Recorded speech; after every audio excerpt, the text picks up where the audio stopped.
and they match the players' ambition in terms of playing in Europe. They were in the Europa League last season, I think, but they crashed out from the group stages. Yeah, and then a player like Van Dijk wants to play in the UEFA Champions League. That's where players of his kind play. Secondly, can they offer him the sort of salaries that, you know, these days players of his caliber earn from 150 upwards? I doubt that Southampton can play any player, no matter how good, even if they got Messi, that sort of amount. So, end of day, the player still goes. End of the day, player still goes. Keep selling. They just keep selling their key players every season. Right. That's really an ambitious question. Yeah, well, there's not a lot of clubs out there that will, you know, win that Premier League. We know those clubs, if we're being very realistic. So that's it for Virgil van Dijk, Philippe Coutinho as well, to Ousmane Dembele. You talked a bit about him already. You say he's not that level, but we all know he's got a great upside. And what if Barcelona just want to get him in as quickly as possible so they can start nurturing him in the Barcelona way? Well, yes, it would be a clever thing to do at the moment. He's young, he's very talented, but he's not ready.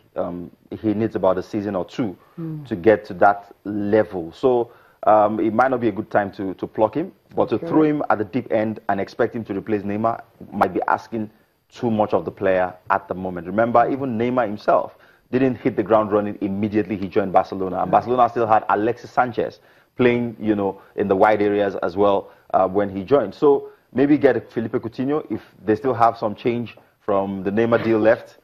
Splash it on Dembele. Okay, now that you mentioned Neymar, the last time you were around, the deal was on the verge of happening. It hasn't happened then, but it's happened now. I mean, what's your own take on spending all that money in just one player? I mean, I was reading somewhere that they could have used that money to build a stadium. Yeah, they have a 40,000 seater. Not big enough for a club of their ambition, you know. But then again, it's Paris Saint-Germain. It's not Real Madrid. It's not Barcelona. It's not Manchester United. They are a team that is desirous of joining the elite class of European, you know, football teams. They are not there yet, so they may, you know, hold on for another maybe 3, 4, 5 years to build a stadium. But they cannot hold building their equity, building their brand, building their reputation in world football. They can't put that one on hold. Since Neymar joined them, there's been more brand awareness. They've got way more followers on social media. You know, I mean, they just. And you'll be tuning in to watch La Liga every weekend now, right? People will be watching the Championnat every weekend now. League One, rather. Because of Neymar. So they may never recoup that money from shirt sales or get tickets.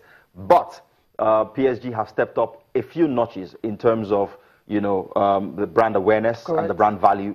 And if Neymar propels them to delivering on the pitch, which would mean going as far as maybe the semi-finals or even the finals, or winning the UEFA Champions League, then it probably would have propelled them to a point where they can say, guys, the next thing to do in this project is to build a bigger stadium. And they've got the clout to go for it. Yeah, they've got the clout to go for it. It's all about branding for PSG, right? Because from all indication, I understand that they're ambitious when it comes to football, trying to win the Champions League and all that. But we have 5 Brazilians there right now. But these players they have, can they win the Champions League? I think they've got a good enough team to win the Champions League, trust me. Quality. In the last 5, 6 years, they have attracted the best, you know, players. And they have a manager who may not have won the Champions League before, but he's won European trophies. He's won the Europa League. With Sevilla, it was quite successful.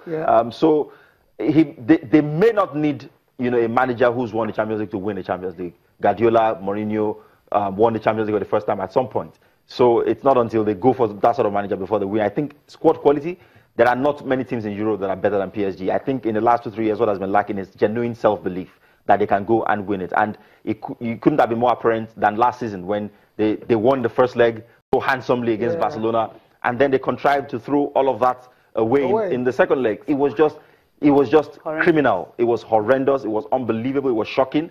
And it was down to a lack of genuine self-belief and know-how on the European stage. Okay, and is it safe to say that that was the night they decided they were going to get Neymar, right? Absolutely, because he was their Achilles heel. You know, he played arguably maybe his best game in a Barcelona shirt against them, and they felt, okay, this guy has played you know, the lieutenants to Messi long enough. Okay. Let's get him to become the king since Ibrahimovic has left the kingdom now. Yeah. Okay, right. Nice one. All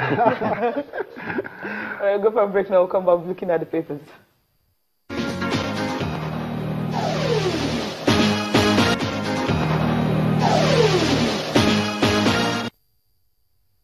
Welcome back. I'm starting with our Sporting Sun for the papers this morning.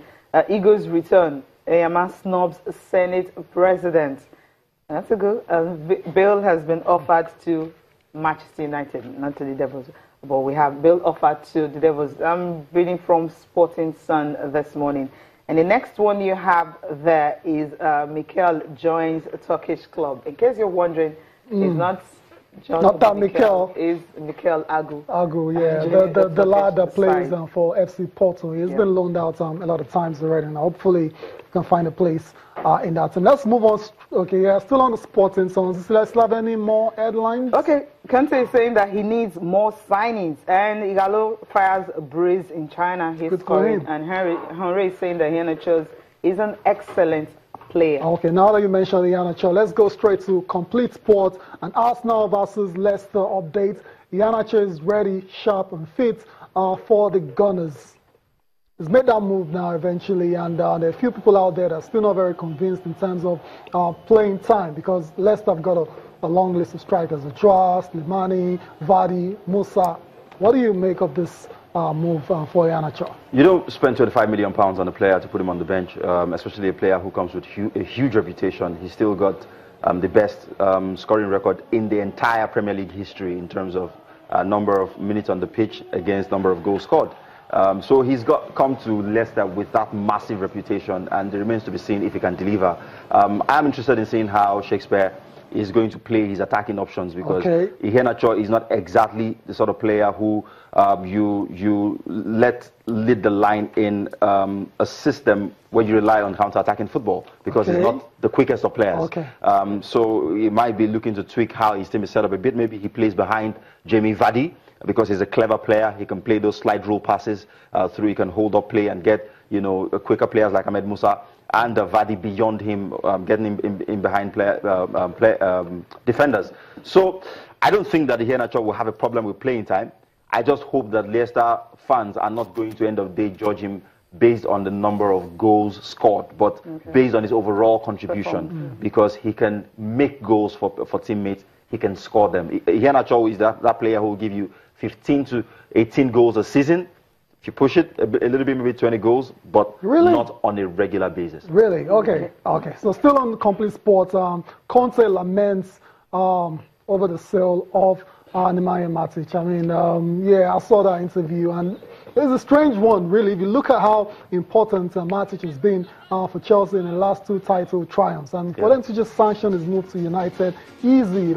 I mean, it wasn't easy. I think the player wanted to go. He wanted to go. Join Mourinho, playing in a new project. Conte seems to me like a man in trouble. His body language is all wrong. He doesn't like the squad. He thinks that they haven't made significant additions. Definitely, Diego Costa is not going to play again for the team. They haven't signed a marquee striker.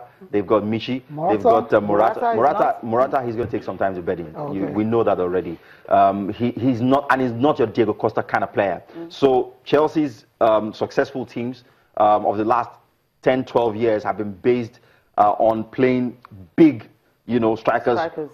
Big target men, Drogba, and then Diego Costa, you know, players who can put themselves about and occupy 2, 3 defenders at a time. Create something out of nothing. Almost by themselves, you know, Morata is not that kind of player. Morata would thrive better in a 2-man attacking system, and Chelsea hardly play that way these days. Maybe he would try and play him alongside Pedro in attack and, you know, evolve a different system in the wide areas. But I don't see how Morata is going to deliver the goals in the first season. And critically, you let Matic go in the middle of the park. Fabregas, we know, plays well in the first half of the season, disappears in the second half of the season. So you have Kante needing a player right beside him in the critical, you know, business end of the season. I don't think they have that player, and I don't think anyone of Matic's mold is coming through the door before the end of the transfer window. So they got Bakayoko for that, right? But the good thing is Chelsea still have until August the 31st to sort out more transfers Bada, thanks for coming on the show. Appreciate your time. Thanks for having me. Thank you. Cecilia, we've got to go now. We got to go. Thank you for watching. I'm Cecilia. Enjoy the rest of your day. I'm Tayo Salah.